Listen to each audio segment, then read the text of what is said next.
Hello friends, स्वागत है आप सभी का आपके अपने YouTube channel Rajasthan education hub में। और हम अध्ययन कर रहे थे यूजीसी नेट के फर्स्ट पेपर शिक्षण अभिवृत्ति और शोध के बारे में। और हमारी फर्स्ट यूनिट जो थी उसकी फास्ट रिवीजन हम कर रहे थे और एक वीडियो हमारा इसका हो चुका था। तो आज थोड़ा सा क्या है, मेरी थोड़ी तबीयत ख़राब है तो हो सकता है थोड़ा बोलने में दिक्कत आए मुझे, लेकिन एग्ज़ाम पास में है तो वीडियो ज़रूरी था इसलिए बना रही हूँ। और कोई शब्दों में या बोलने में कोई दिक्कत हो तो थोड़ा प्लीज़ माइंड नहीं करिएगा। तो हम अध्ययन कर रहे थे शिक्षण का स्तर। इसमें ये सबसे इम्पोर्टेंट टॉपिक है फर्स्ट यूनिट का। शिक्षण का स्तर जो है सबसे इम्पोर्टेंट है। इसमें 3 पार्ट हैं, समर्थी स्तर, बोध स्तर और एक तीसरा और है। तो इन तीनों के बारे में हमने अध्ययन करना है। और सबसे पहले हम बात करेंगे समर्थी स्तर के बारे में। तो समर्थी स्तर के बारे में हम लास्ट क्लास में हम अध्ययन कर चुके हैं इसके बारे में, लेकिन थोड़ा सा और बताऊंगी कि समर्थी स्तर का जो मॉडल है वो दिया था हर्बर्ट शिक्षण मॉडल। और इन्होंने जो विशेष मतलब महत्व दिया था, जिस पे सबसे ज़्यादा इन्होंने फोकस किया था वो था रटने पे। कि इन्होंने रटने पे सबसे अधिक बल दिया था कि किसी भी ज्ञान का जो उद्देश्य है इन्होंने बताया वो था रटना, कि आपके पास जो है जो भी आपको ज्ञान की चीज़ें हैं उनको आप रटो। और शिक्षण अधिगम प्रक्रिया का सबसे निचला स्तर बताया था कि शिक्षण का कार्य होता है केवल स्मृति पर निर्भर। इसमें क्या होता है, शिक्षक और छात्र दोनों ही सबसे निम्न मानसिक धरातल पर अपना कार्य करते हैं। उद्देश्य क्या था, इसको विषय सामग्री को रटना, इसलिए इसका बौद्धिकता का जो स्तर है वो काफ़ी निम्न माना गया है। और इन्होंने विशेष महत्व दिया था संकेत अधिगम श्रृंखला पर और अनुक्रिया पर। और इन्होंने महत्व नहीं दिया था वो था प्रश्नोत्तर विधि पे। ये हैंडमेड नोट है मेरे नोट्स, तो थोड़ा सा इस पर खुद ने जो भी इम्पोर्टेंट चीज़ें हैं, वैसे आपने खूब पढ़ रखा होगा इसके बारे में, लेकिन एक फास्ट रिवीजन अगर आप इस पर 15 मिनट देते हो तो आपका सारा रिवाइज हो जाएगा।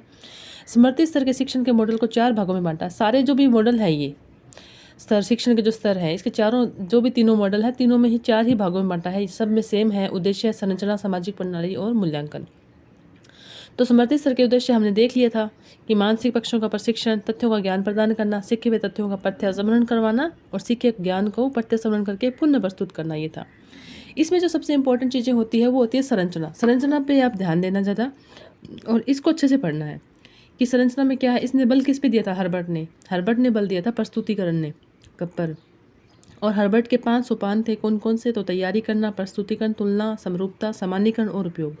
सबसे इंपॉर्टेंट क्या इसमें जो पहला है वो है तैयारी करना। तो विशेष आप इस पर ध्यान रखोगे क्योंकि ये सब में चेंज हो जाएगा, बाकी जो है वो सेम है। तो उद्देश्य, संरचना और सामाजिक प्रणाली में क्या था कि इसमें सामाजिक प्रणाली इंपॉर्टेंट है क्योंकि शिक्षण एक सामाजिक एवं व्यावसायिक प्रक्रिया है और छात्र और शिक्षक दोनों ही इसके सदस्य हैं, इसलिए समाज के अकॉर्डिंग चलेगा। और मूल्यांकन जो है, मूल्यांकन मौखिक और लिखित दोनों रूप में हो सकता है और रटने पर विशेष बल दिया गया था। और इसके लिए वस्तुनिष्ठ परीक्षण में प्रत्याशमन होने वाले पदों एवं अन्य संबंधित पदों का आदि का प्रयोग किया जाता था। तो ये था समर्थी स्तर के शिक्षण का मॉडल। डिटेल स्टडी हमने लास्ट क्लास में की थी। तो अब हम बात करते हैं नेक्स्ट बोध स्तर पे। बोध स्तर जो था इसमें क्या था कि रटने पे बल दिया गया था समर्थी स्तर पे, और बोध पे समझ पे बल दिया गया है कि इसमें हमने रटना नहीं है बल्कि समझना है, अच्छी तरह से समझने का प्रयास करना है हमने। और इस तरह के शिक्षण में छात्रों को मानसिक शक्तियों के विकास के अवसर समर्थी स्तर से अधिक होते हैं और व्यवहारिक जीवन में उपयोगी ज्ञान दिया जाता है और पूर्व बोध पर बल दिया जाता है, ये था। और इसका जो मॉडल था वो किसने दिया था, तो ये मॉडल दिया था मॉरिसन ने। ये भी 4 चरणों में है। तो सबसे पहले इसका उद्देश्य क्या है, तो बोध स्तर पर शिक्षण कार्य करना, रटने पर नहीं बल्कि समझने पर बल देना और छात्रों के व्यक्तित्व विकास पर बल देना। उद्देश्य क्या था कि छात्रों में नियम सिद्धांत जो भी है उनको पूरी तरह से समझ पाए। संरचना में देखिए, इसमें सबसे पहले वहाँ पे क्या था, इसमें है अन्वेषण सबसे पहले। और उसमें सबसे पहले क्या था वो आपको ध्यान में रखने के लिए मैंने बोला था। देखिए सबसे पहले क्या था, इसमें तैयारी करना।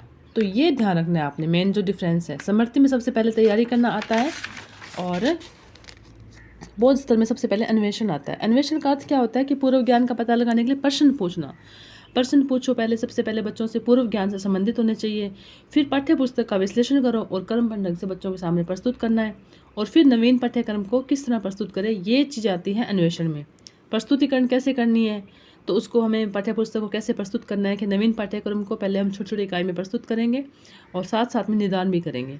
तो ये सब आता है इसमें संरचना में। सबसे पहले अन्वेषण, फिर प्रस्तुतिकरण, फिर अनुकूलन, फिर व्यवस्था और वर्णन। व्यवस्था और वर्णन में क्या होता है, व्यवस्था में ये बताया गया था कि जो भी छात्रों ने सीखा है क्लास में, क्या वो अपने शब्दों में उसको लिख सकता है।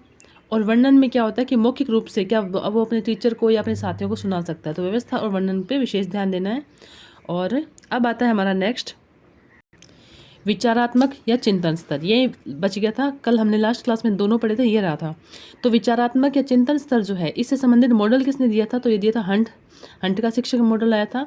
देखिए, इस स्तर पर शिक्षक अपने छात्रों में चिंतन, तर्क तथा कल्पना शक्ति को बढ़ाता है, जिससे छात्र अपनी समस्याओं का समाधान कर सके। और इसमें समर्थी तथा बोध दोनों स्तर का शिक्षण निहित है। यह शिक्षण का सर्वोत्तम स्तर है। यह एक उत्पादन स्थिति है जिसमें निर्माण, खोज, शोध व सृजन पे बल दिया जाता है। विशेष महत्व किसको दिया जा रहा है, इसमें इस तरह का सिस्टम होता है कि बच्चे समस्या का समाधान स्वयं कर सके। इसमें बच्चों में ये एक उत्पादक स्थिति मानी जाती है, जिसमें क्या होता है कि बच्चे किसी चीज़ का निर्माण कर सके, खोज कर सके, शोध कर सके और सृजनात्मकता उनमें आए। तो ये चीज़ें आती हैं हमारे विचारात्मक या चिंतन स्तर में। इसमें बच्चे कल्पना कर सके, कल्पना करके खुद अपनी समस्याओं का समाधान ढूंढ सके। और सृजनात्मक क्षमताओं के विकास में ये सहायक होता है और विशेष बल दिया गया है। तो इसमें क्या है, छात्र अपनी समस्या का समाधान कर सकते हैं यहाँ पे, क्योंकि ये विचारात्मक चिंतन है, चिंतन स्तर है। ये बच्चा सोच समझ के अपनी समस्याओं से बाहर निकले, तो ये चीज़ें आती है विचारात्मक या चिंतन स्तर में। इनका विशेष जो मॉडल दिया था वो दिया था हंट का शिक्षण मॉडल, जो माना जाता है।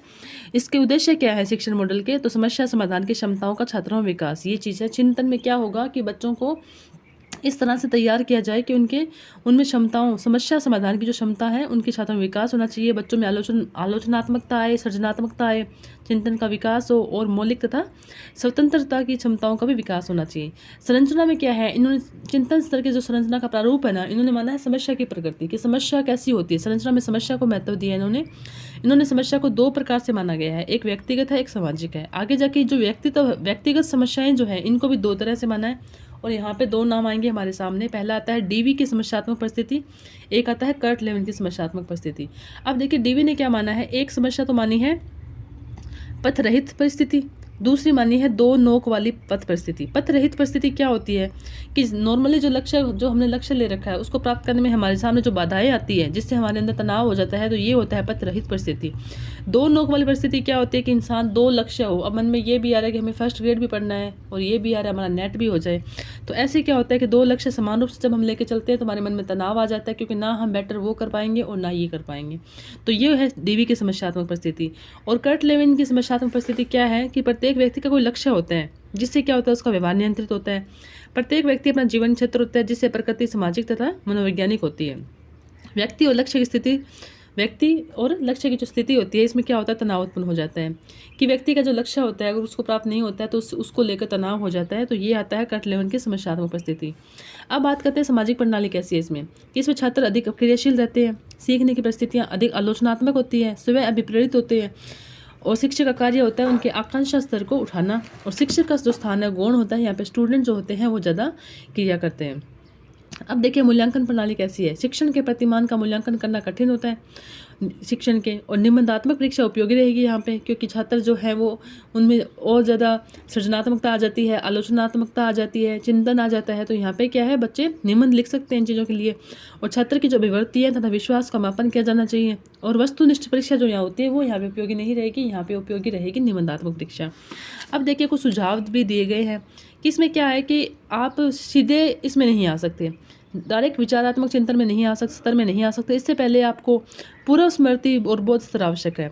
प्रत्येक सोपान का लाइन से हमें क्रम से हमको इनका अनुसरण करना पड़ेगा। छात्राओं के आकांक्षा स्तर को ऊंचा उठाना है। अधिक से अधिक मौलिक सृजनात्मक चिंतन के लिए अधिक अवसर बच्चों को देने चाहिए। और शिक्षा का जो वातावरण होता है वो यहाँ पे प्रजातांत्रिक होना चाहिए। तो ये थे हमारे मोस्टली 3 जो स्तर थे शिक्षा के, शिक्षण के जो 3 स्तर थे, कौन कौन से, बोध स्तर, स्मृति स्तर और विचारात्मक या चिंतन स्तर। ये बहुत इंपॉर्टेंट है, इनके मॉडल बहुत इंपॉर्टेंट है। और मॉडल में क्या क्या विशेषताएं बताई गई है, मोस्टली संरचना में जो डिफरेंस है वो आपको पता होना चाहिए कि किस तरह से है। अब हम बात करते हैं शिक्षण के निर्देशात्मक उद्देश्यों का वर्गीकरण। इसमें 2 नाम आते हैं, पहला आता है ब्लूम का है, दूसरा है गैने और बिग्स का है। तो सबसे पहले हम बात करते हैं ब्लूम द्वारा शिक्षा के उद्देश्यों का वर्गीकरण। बहुत इंपॉर्टेंट है ये, 1956 में दिया था ब्लूम ने।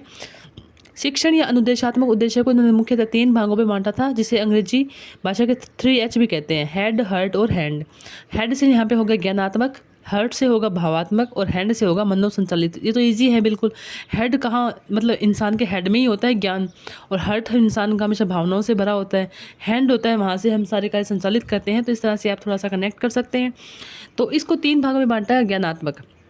ज्ञानात्मक उद्देश्य जो है, इनमें क्या क्या होता है, तो ज्ञान, इसके जो 5 पार्ट है, ज्ञान, बोध, उपयोग, विश्लेषण, संश्लेषण। आपको ध्यान रखना है कि ज्ञानात्मक के पार्ट में आएंगे ये ज्ञान और बोध, उपयोग, विश्लेषण और संश्लेषण। ज्ञान में क्या है कि वस्तु या उसकी जानकारी को स्मरण रखना, बस कि जो भी हमें जानकारी मिली है उसको हम स्मरण रखते हैं, तो किस में आ जाएगा, ये ज्ञान में।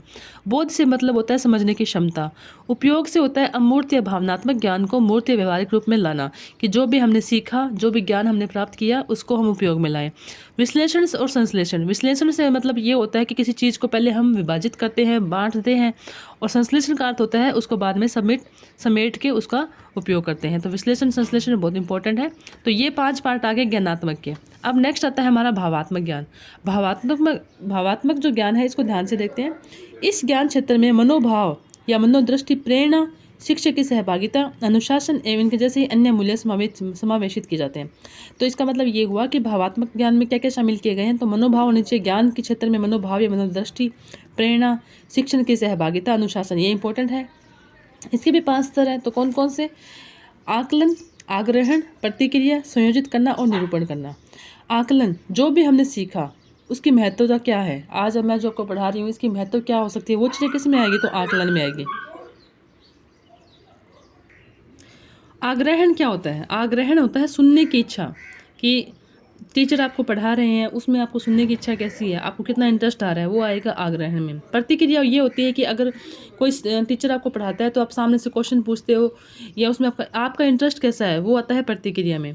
संयोजित करना ये होता है कि उन चीज़ों का मिलान करना, और निरूपण करने का अर्थ होता है अंतर करना, अभिव्यक्त करना किसी चीज़ को। तो ये सारे पार्ट 5 किस में आएंगे, ये आएंगे भावात्मक में। अब देखो क्वेश्चन कैसे आता है, यहाँ पे ये आ जाएगा कि उद्देश्य जो है, उद्देश्य का जो भावात्मक ज्ञान है या ज्ञान क्षेत्र है, निम्नलिखित में से भावात्मक में कौन शामिल नहीं है। अब यहाँ से आपको 3 दे देंगे, आकलन, आग्रहण, संयोजित करना। एक यहाँ से दे दिया आपको बोध। तब आपको पता चल जाएगा कि बोध का जो संबंध था वो किस में आता है, तो वो ज्ञान में आता है। और भावात्मक में ये आकलन, आग्रहण जो है, ये सारे भावात्मक ज्ञान में आएंगे। अब नेक्स्ट आता है हमारा मनोसंचालित ज्ञान क्षेत्र। इसको मनोगत्यात्मक, मनोप्रेरक और क्रियात्मक ज्ञान भी कहते हैं। ये तकनीक क्वेश्चन के अधिग्रहण से संबंधित है। इसके भी 5 स्तर है।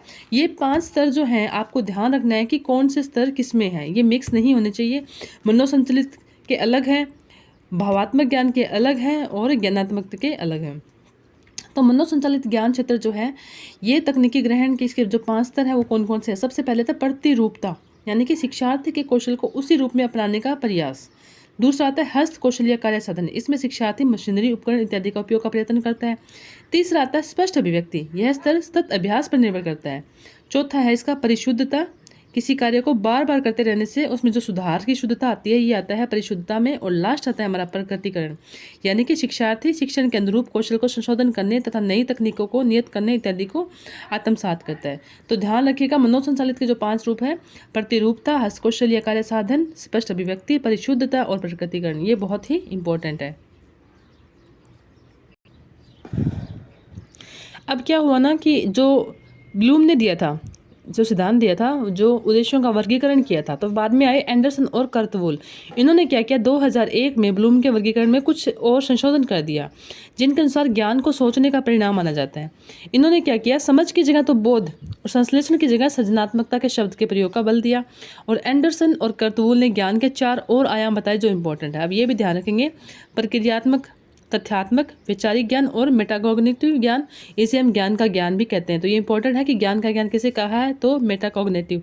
अब आपने ये नाम याद रखने हैं कि एंडरसन और कर्तवुल ने जो 4 आयाम दिए थे वो कौन से थे, ब्लूम ने जो दिए वो कौन से थे, ब्लूम के ज्ञान में कौन से हैं, ज्ञानात्मक में कौन से आएंगे, भावनात्मक में भी 5 कौन से थे, और मनोसंचालित ज्ञान में भी 5 कौन से थे। तो ये नाम इधर से इधर नहीं आने चाहिए, और ये नाम इधर से इधर नहीं आने चाहिए। अब इसी तरह नेक्स्ट हमारा आता है गेने और ब्रिक्स के द्वारा शिक्षण के उद्देश्यों का वर्गीकरण। देखिए ये बोरिंग जरूर है, लेकिन क्वेश्चंस जो बनेंगे वो ये बिल्कुल यहीं से ही बनेंगे, तो इनको आप ध्यान से पढ़ेंगे। गेने और जो ब्रिक्स ने दिया था ना, वो 5 भागों में बटा हुआ है। पहला ज्ञानात्मक रणनीतियाँ, बौद्धिक कौशल, मनोदृष्टि, मौखिक सूचना और संचालन तंत्र और शारीरिक क्षमता। आपको ये नाम भी अगर याद है ना कि गेने और ब्रिक्स ने दिए थे, उद्देश्य का वर्गीकरण किया था, वो 5 कौन कौन से रूप थे या प्रकार थे, तो यहीं से भी आपका क्वेश्चन सीधा सीधा उठ सकता है। तो इसमें क्या है, ज्ञानात्मक रणनीतियों में क्या है कि समय के शिक्षण, स्मरण शक्ति एवं विधियों को समावेशित किया जाता है इसमें, कि समय के शिक्षक खुद की समृद्धि कैसी है, खुद ने क्या प्राप्त किया, वो सब रणनीतियाँ इसमें आ जाएगी। बौद्धिक कौशल में क्या है, किसी समस्या को सुलझाने, सीखने की अवधारणा और नियम सीखने में महत्वपूर्ण सिद्ध होते हैं बौद्धिक में। मनोदृष्टि में क्या है कि किसी व्यक्ति की आंतरिक और मानसिक स्थिति किस में व्यक्त करता है, तो मनोदृष्टि में। मौखिक सूचना का उपयोग किसी व्यक्ति द्वारा ज्ञान का आयोजित करने के संदर्भ में होता है। और संचालन तंत्र और शारीरिक क्षमता क्या है, इसमें क्या आता है, तो इसमें इस तरह के मस्तिष्क, तंत्रिका प्रणाली और स्नायु तंत्र एक साथ कार्य करते हैं एवं उसमें सामंजस्य कैसे स्थापित करना है, इसके अंतर्गत आता है।